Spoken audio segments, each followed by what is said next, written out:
Hey, what's up, everyone? It's Connor Franta here with your boy Alex Aiono. Nice. Did I get it It was right? close enough. Damn it. I'm not gonna lie. It wasn't perfect, but Alex it's Iono. Aiono. There you go. It's God. okay. It's one of those where it's like short enough where I thought I would be able to get it correct, but then the more I said it, the more I psyched myself out. I And like- was like, I'm gonna get it wrong. I'm psyching myself out. I like that you at least clearly went for it, because some people will kind of be like, "And Alex, what's up?" Or Alex.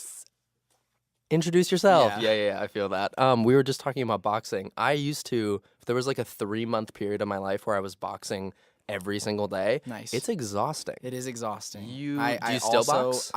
Now I do it a little bit separately. I've kind of gotten into the lifting and like cardio, like classic workouts. Getting swole. We're Do going people for still the say cut. that? I think people say Cut. swole, but I feel like the new thing is getting cut. Like I feel like everybody wants to be nice and small, still, Chiseled. a little Yeah. chiseled, and so that's what I'm going for. But I do still love a good boxing session every once in a while. It's incredible cardio. Oh, it's exhausting, and you don't really realize. You assume that it's going to be hard, but you don't realize how difficult it 100%. is.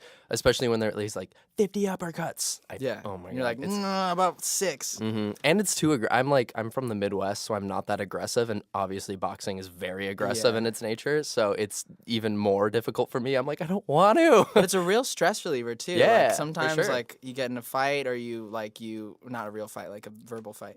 And then you go get in a real fight and you go box. But and it's so exhausting that it's you. so exhausting. I feel like it never gets less exhausting. Mm-hmm. Some things you do and you're like, man, this is easier than it used to be. Boxing never is. It's No. always hard. No, I did. Yeah, I did it for like 3 months, and it was just as hard at the end of the 3 months as it was now. And then Christmas break happened, and then I stopped, and then now I'm back to being tiny. So that's how it is. You can join the lift movement, and then you can bring swole back. Yeah, I've never wanted to get like big. I've always wanted to be like, I guess, chiseled, Cut. but like not like big and beefy. So It's cut season. That's what we call it. it's cut season. It's cut season. Such It's a right before the pro. summer bod season. You go cut season. Yeah. Okay. Well, cool.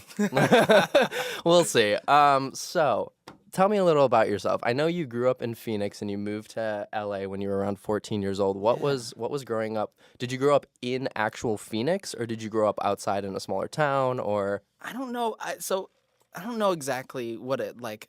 Phoenix is kind of like the big, like everything's Phoenix. It's that Los Angeles of of Phoenix, I guess. But I lived in a couple of different like little suburbs inside of Phoenix, and Mesa and Chandler and Gilbert. If you know Arizona, if you don't, just consider it. I know Phoenix. It was- That's it. I'll That's admit great. it. So I grew up in Phoenix, but it was cool. It was hot. And you don't think about how hot it is until you go back after you move away. Yeah, I mean, there was that story like a year or two ago where it was so hot that garbage cans were melting, like literally melting on the ground. I don't not believe that. I believe it 100%. It gets really hot, and I remember like as a kid, you don't think like you go out, you play 10 hours outside from sun up to sundown with your friends, and now like getting to the car from my house is difficult. And now it's like 70 degrees in LA, and we're wearing sweaters, and like Yeah. it's so hot. It's We're- a total acclamation. Yes, there you go. It's the same thing with since I grew up in Minnesota, it was like negative 40 at times, and now it gets down to like 30 degrees, and I'm like, it's freezing. We started this last tour in Minneapolis. Yeah. And Such a great place, it was right? it was in the negatives, and that wasn't great. But I did love. It was like an amazing place to have our first show. Where did you do the show at? I was Awesome, sweet. Okay. In Minneapolis, I'm trying to think of what it was called. I was like, the only one I can think of is First Ave, but that's quite Wasn't big. that. I was like, First Ave is quite big. Yeah, it was. I'll come back to you on it. Cool, awesome. Was that your first tour, or which tour was that? It was my first headlining tour. Oh, and It was amazing. this January, and That's bomb. it was awesome. It was such an amazing experience. I was super worried at first because it was like my first time that people would pay to see me, like not to see like me and then this other person who's Yeah. bigger than me. It was like I'm the biggest thing that's there. 100%. You So want to it's like meet that expectation. Yeah, it's super nerve-wracking, especially because all of the tours that I was on before, my tour with William Singe, my tour with Sabrina Carpenter, even like the one-off shows that I did for Christmas time, they were all like sold out, big crowds, awesome. And now is my first time kind of like jumping out of the nest and like doing my own thing. And I was super, super scared at first. Did you feel weird too promoting it in a weird way that you were like 'cause I did a book tour and I felt weird, not like constantly like reminding people of it, but there's a whole new pressure because since you're headlining, you do need to like fully promote it. It needs to be fully your aesthetic. You need to fully like prepare for so many more things than just being a part of someone else's tour. Yeah, I feel like it was a little bit less. Honestly, it was less weird promoting my own tour than like I would promote like, hey, come see me. Yeah. And then see somebody bigger, like, or like, come see me for the 30 minutes that I'm playing, and then see somebody else for an hour and a half. It was like I got to say, hey, come see me for.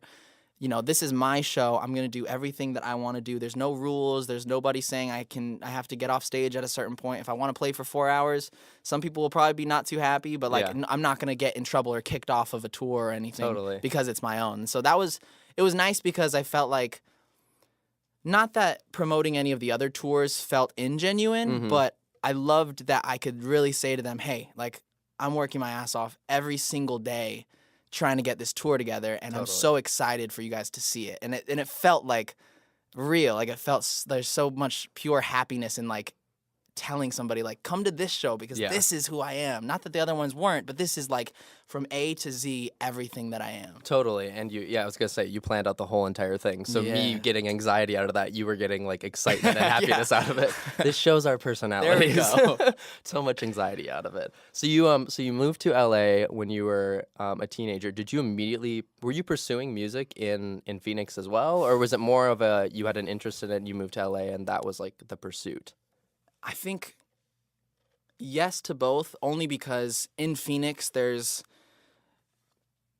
Phoenix compared to Los Angeles in terms of music industry and who you can meet and who you know. There's a bunch of amazing musicians, a bunch of underrated musicians and underrated producers in Arizona. But Los Angeles is, it's always been the Mecca. It's always been the ultimate, the entertainment everybody hub. You go, American Idol, you're going to Hollywood, like that's what it's always been. Yeah. And so in Arizona, I was absolutely, I was meeting with people and I was in studios and I was singing songs and I was doing that and finding the real passion.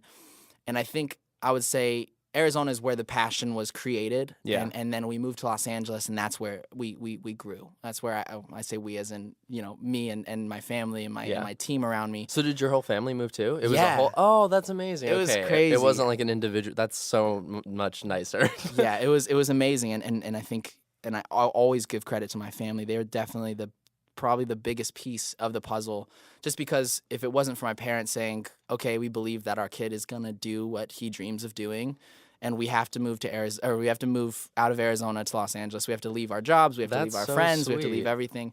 And they believe my sisters left schools. My sisters, moved around and sacrificed. And so there's such a massive, massive piece that, I don't think it wouldn't have happened without them, but it definitely But that support happened system this way with them, and it wouldn't have happened this way without them. Totally. That support system is like it means the world, and there's not a monetary value you can put on that, or there's no level you can put on that in a way. 100%. That's amazing. You can't. Yeah, that just doesn't. That's not average. That's very rare. Well, to have especially that. I mean, I think about. I mean, even my parents' friends would be like, "Your kid came to you and he wants to be a singer." I was gonna say first and foremost, and you get it from being from just anywhere that's not Los Angeles. That kind of dream, or even the dream of making a YouTube channel and building fans and having that fan base and everything.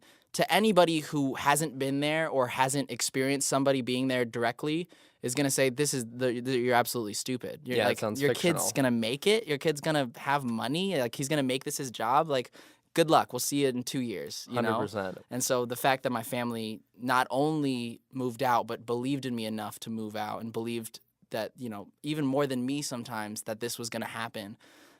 It's like you said, there's no value that you can put on that. There's no way that you can repay it back for that belief and that sacrifice. And it's something you probably don't realize until, like, it's more with hindsight. You don't realize it at the time how special it is, but as you get older, you realize, like, wow, they really believed in me. Especially the little things. Yeah, 100%. Do you, when you, if you have like family reunions or weddings or anything like that, is it still hard to describe what you do to your like extended family, or do they fully get it and appreciate it now? I'm super close with all of my family, and my dad's side of my family is very, very musical, and so it's always been what's the word I want to use? Not written, but they always were like, oh, Alex is gonna be a singer, Alex is gonna be this, and so I always had their kind of. Their blessing. There's like an outer, Not there's their like an blessing, outer, but- I guess like a blessing. Like there's an outer ring of people who support you, and they're like, you're gonna do it. I support you. Like I'll come buy a ticket to your show. And then there's the inner ring, which is my parents who are like, I'll sacrifice my future for yours. And so when I say it like that, it sounds very dark and crazy. But totally, it's like unconditional love. 100%. And so it's cool getting to go back to my family now, especially getting to celebrate the victories that we've had so far and getting to celebrate the grind that we're in right now and the process of putting together an album, the process of just coming off of my first headlining tour and playing sold out shows across the world, like probably does getting feel to go more home real, and seeing everybody and they're like, yo, like we all believed it, but like this is coming, this is happening. And so it's been awesome, the process so far. Yeah, and I'm sure, especially with the family. I'm sure doing songs with like T-Pain and stuff also makes it even more real. They're like, we know T-Pain, we understand that. That makes it real. 100%. That's crazy. Yeah, I mean, I suppose if you were just doing YouTube content, pure like it would be a little bit less. They wouldn't be able to understand it as much. But pursuing music on YouTube, I'm sure makes it much more palatable. 100%, and that's it's crazy that there are, there, like you said, there's people who are making YouTube videos that not don't have a direction, but are like doing it to build a fan base first. And then some of them might end up being directors. Some of them might be actors. Some of them might end up, having podcasts and shows and full-blown companies and all this stuff. So I feel very lucky that music has kind of always been the very, very through line to everything, because there's never been kind of okay, what am I going to do now? Totally, yeah.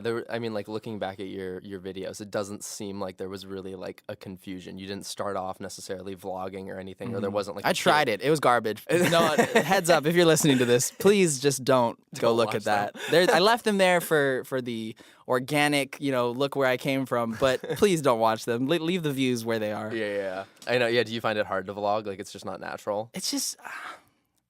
And this is with no hate towards anybody who does daily vlogging. No, I just don't feel like my daily life, like right now, if I vlogged my daily life, I woke up, I went to the gym, came home, had breakfast, I went back to the gym, and then I came here. And so that I feel like a 10-minute video, like I made that video. That video just happened in the last 10 seconds.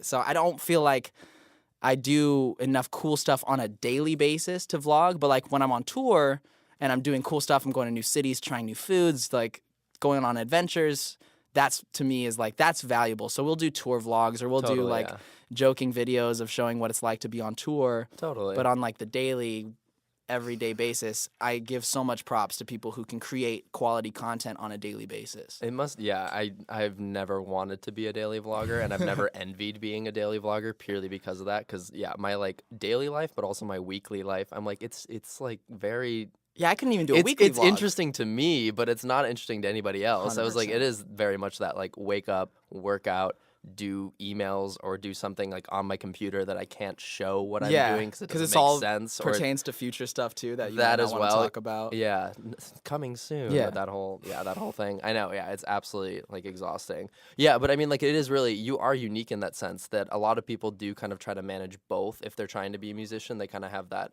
YouTuber vloggy style thing. It didn't seem like you really went through. Oh, maybe like a tiny bit, but you've really been going for music, which I think is amazing and shows how much it actually means to you. Yeah. And it wasn't just like a side thought, like, oh, I could be a musician. It's clearly been your goal. That's definitely it. It's always been very.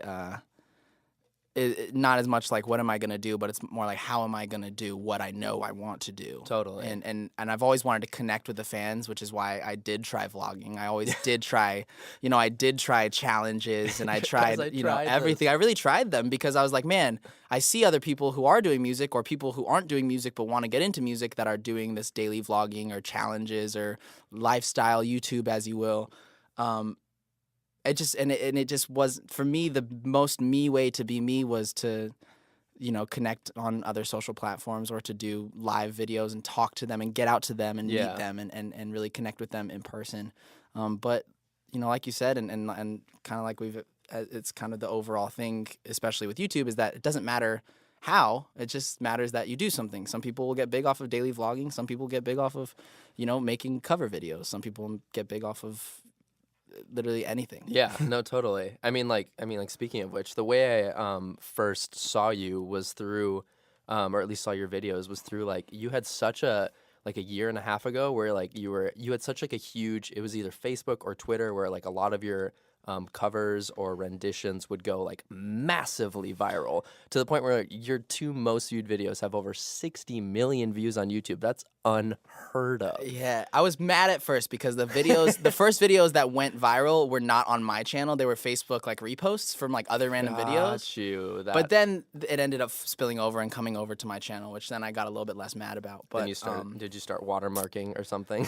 Nah, I just it's weird with music. I feel like music is something that is like, especially with the videos, it's like I'm posting it online anyways, so obviously people are gonna repost it. It just sucked when the videos that were reposted were actually getting the attention and not mine. But it ends up, if it doesn't come out in the wash, it'll come out in the rinse. So if it doesn't happen to your channel immediately, it'll spill over eventually because people are gonna be like, okay, I don't want to go to talented singer page. I want to find out who this person is because I'm feeling a connection with them. Totally, and it wasn't like a one-time anomaly that just like randomly happened. Like, oops, I accidentally went viral. No, it happened multiple times, and you have like over 20 videos that have over 10 million views, which again, unheard of. That's like, what does and what did that feel like? So like, because I bet did you feel pressure? Did you feel just like pure excitement? Do you still?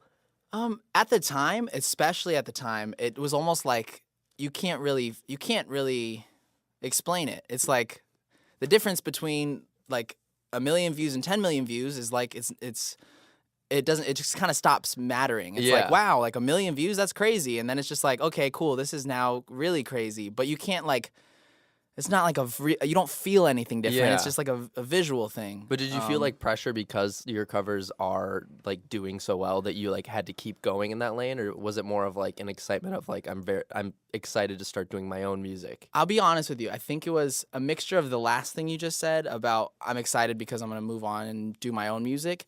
But then once that started happening and I kind of took the focus away from the covers and the views went down on it, and I let my head and my drive to want views and become and stay socially relevant, that started making me get stressed. And it took a lot for me to understand that it doesn't matter. Yep.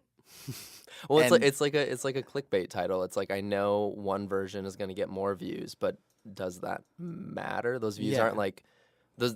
I don't know. In a weird way, they truly don't matter because like the views coming for your covers versus coming from your original music, those are people that like you, and the other ones are some that spill over from people who like that song as well. 100%. So you have to have priorities, and you have to not necessarily weed out, but you have to understand. Okay, yes, I'm getting all these views, but it doesn't matter if people aren't coming to my shows. It doesn't matter if people aren't investing in who I am as an artist, investing their time and their mental capacity to learn more about me. And so when you switch over and you do those, do those music videos, it was nice that I've released songs and they have, millions of views still on YouTube. It was nice to see that because I realized, okay, these fans actually care about me, not just the Drake songs that I'm singing or the Meghan Trainor songs that I'm singing. Totally. I mean, like it totally spills over into your own music and like showcases your talent. And it's a great way to get more people to view your music by doing covers. Do you still do covers? You still do a lot of them? Yeah, it's definitely slowed down because I have been transitioning and getting over into spending most of my time making original music. And as you know, I'm sure, making a YouTube video is not as quick and easy. It's not like you go and you're like, cool, let's do this. Blink. All right, done. See ya. It's a week of real work. For me, it was, I'd start on Monday, and each day I would do something new, and Friday the video would come out. And so now that Monday, instead of having the whole day free to start working on a track, I'm in the studio all day, and Tuesday I'm doing this and that. It's kind of slowed down a little bit, which has sucked because I love giving the fans what they want, and they request certain songs, and I do love songs enough to give them a recreation, a cover. Yeah. And I do my best to get them out as quick as possible, but even like the last 2 weeks, I'm like, man, I want to do a cover, and then I remember that I'm putting up an acoustic video of one of my original songs. Yep. Then I'm like, okay, cool. This week I'm gonna do a cover, and then I talked to my social team, and they're like, no, actually, we're posting this other acoustic video of. It's such good problems to have, but yeah, I have that problem too, where I'm like, I can't do this because I have this going up, and it's like I shouldn't complain because of that, but also it's like cool. Yeah, but it's still like giving. You're definitely the bigger things get, and the more people that get involved, the more you have to give to different lanes, and if it's 3 years ago where it was just you posting covers with like not a massive team, I would assume it becomes more just a straight line to your fans, and there are less people to feed and please, I guess. Yeah, and it's always been a big thing for me with my covers to make it my thing. It's always been my thing. There was never a team around me. There was never an extra producer or somebody else that was cutting my vocals. It was always me in my room. And still to this day, with that stuff, I love keeping it that small because it is my thing. It's like my little. So even add that on top of it, and like everybody else, they don't have a hand in that, so they don't really care about it. So they're like, well, let's book your time doing other stuff.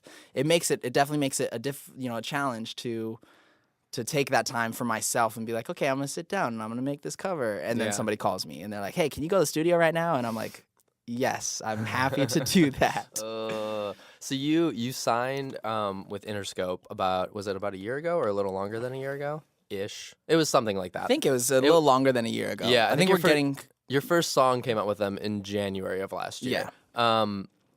What was that? I mean, because being with a label, do you still, because you do, or at least you used to do like all your production, all your writing, everything, that's amazing. Like you're so talented for being able to be that well versed in every aspect of your music. Do you still find yourself being the only one that touches your music, or do you have more connections now that you're with Interscope so that you can kind of free yourself up and just be the voice? Or I've always been when it comes to original music, when it comes to the covers, and not in a mean way, but like covers are easy. It's pretty much rewriting a song, rewriting copying someone's homework, but you just kind of put your own flair on it, and it's cool. Whereas original music is like creating. You're creating nothing, or you're creating something out of nothing. And so I've always been open, even before I signed to a label, to collaborate with people and to get in the studio with other people and write with them and let them produce a song and let them, even write a song and then send it to me, and I'll kind of tweak it a little bit to make it my own. Amazing. I think the biggest change that happened with the label is that they, instead of working with people that my manager knew or I knew personally, we now had this Rolodex of every big producer you could think of and every songwriter you've ever met and just loads and loads of people. And so it was awesome getting to tap into that. And they, the first things they said were like, okay, who do you want to work with? Like who inspires you to work? Because let's get you in the room with them right away and see if we can make something. And if you can't, then we'll just start working with random people, and whoever it starts connecting with, you can start working with, which was super awesome. Totally. I mean, I'm sure that was so freeing. And I mean, like, so cool that you finally, like you said, you had this you had all this access to all these people that I'm sure you dreamed of working with. Absolutely. T-Pain and just loads of people who are behind the scenes that the fans who are listening probably won't know or even understand, but people responsible for Grammys and platinum records and all these amazing accomplishments. Yeah, no, I mean, there are so many like amazing songwriters that write some of the biggest hits of the year of like the decade, and people have no idea who they are. 100%. Even just like Julia Michaels, who was originally a songwriter, now just like a massive singer who didn't even want to be a singer. And now she's absolutely killing the game, so it's great. Yeah, her songs are so like amazing. Who are you working on an album or an EP, or is that something you can't talk No, about? I'm always very open about it, and we're always working on new music. I'm in the studio, whether I'm on tour, whether I'm at home, whether I'm traveling. I always take time to create new music because I feel like that's the one thing that has to be constant, especially for my fans, because they're so hungry and they're so ready for everything.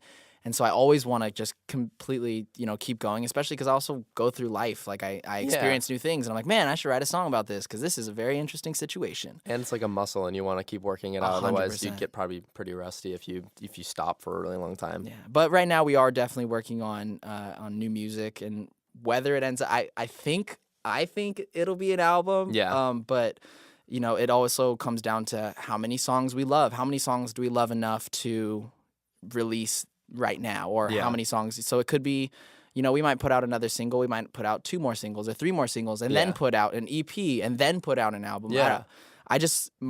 I like focusing on creating right now, and then when it comes to decision making, I'll put on my little decision making hat and I'll like go at it. Well, the cool part about music in 2018, or just in this decade in general, is that it's kind of like the rules are being erased and rewritten in a way, and you can just continue to release singles as much as you want. You can release like 2 EPs in a row, 2 albums in a row. They can be like 5-song albums. I mean, what did Drake release? An album that had or an EP? Wasn't it? I think an EP with 2 songs. Yeah, with 2, I'm like, it's not an EP, but I guess like 2 songs. I guess it is an EP. I don't know. I mean, like, who cares? You can do that, which is, I'm sure, really freeing. Yeah.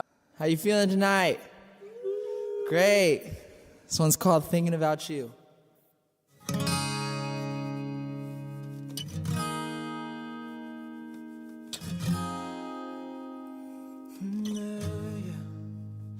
How do I face this? Everything's changing on a no-talk basis, and I can't take no more. All of these spaces, they're slowly replacing all the things that made us when you walked out that door. It's like the quarter that you lost in the space right between the side door and the front seat of your car. You're so close, but you're so far, yeah. You're so close, but you're so far. I'm thinking about you. So I've been up, I've been down, I've been lost, sleeping around thinking about you. I'm waking up on the couch cause the bed doesn't feel right without you. So I've been up, I've been down, I've been lost, sleeping around thinking about you. Thinking about you, for all of this silence. I'd rather be fighting. At least I see your eyes when I push you too far. Well, now I'm realizing everything I did. You used to be my right hand, but now you're way too far. It's like the quarter that you lost in the space right between the side door and the front seat of your car. You're so close, but you're so far, yeah. You're so close, but you're so far. I'm thinking about you. So I've been up, I've been down, I've been lost, sleeping around thinking about you. Hey, I'm waking up on the couch cause the bed doesn't feel right without you. Na na na na na na. I've been up, I've been down, I've been lost, sleeping around thinking about you. Oh, thinking about you, but yeah. Well, I can't function, not for nothing. I wake up and I think about you. I wish that I could switch the subject and think of something else but you. Oh, yeah. Wish I could cut you off, but I'm too involved. These pictures on my phone feeling like it's so close, but just so far. Yeah. So close, but just so far. I'm thinking about you. I've been up, I've been down, I've been lost, sleeping around thinking about you. I'm waking up on the couch cause the bed doesn't feel right without you. Oh, I've been up, I've been down, I've been lost, sleeping around thinking about you. Oh, thinking about you. Yeah, there you go. What did I tell you guys? It was a dope show, right? So cool. Thank you so much to Alex and Connor for stopping in. And we also want to give a big thanks to CastBox for helping support all this. And an even bigger thanks to you, our audience, for making it all happen. We'll be back next week with an all-new show. But in the meantime, you can stay busy with all of our past interviews and extra behind-the-scenes content on the Heard Well Now page on CastBox. Till next week, this is Josh Fisher signing out. Bye.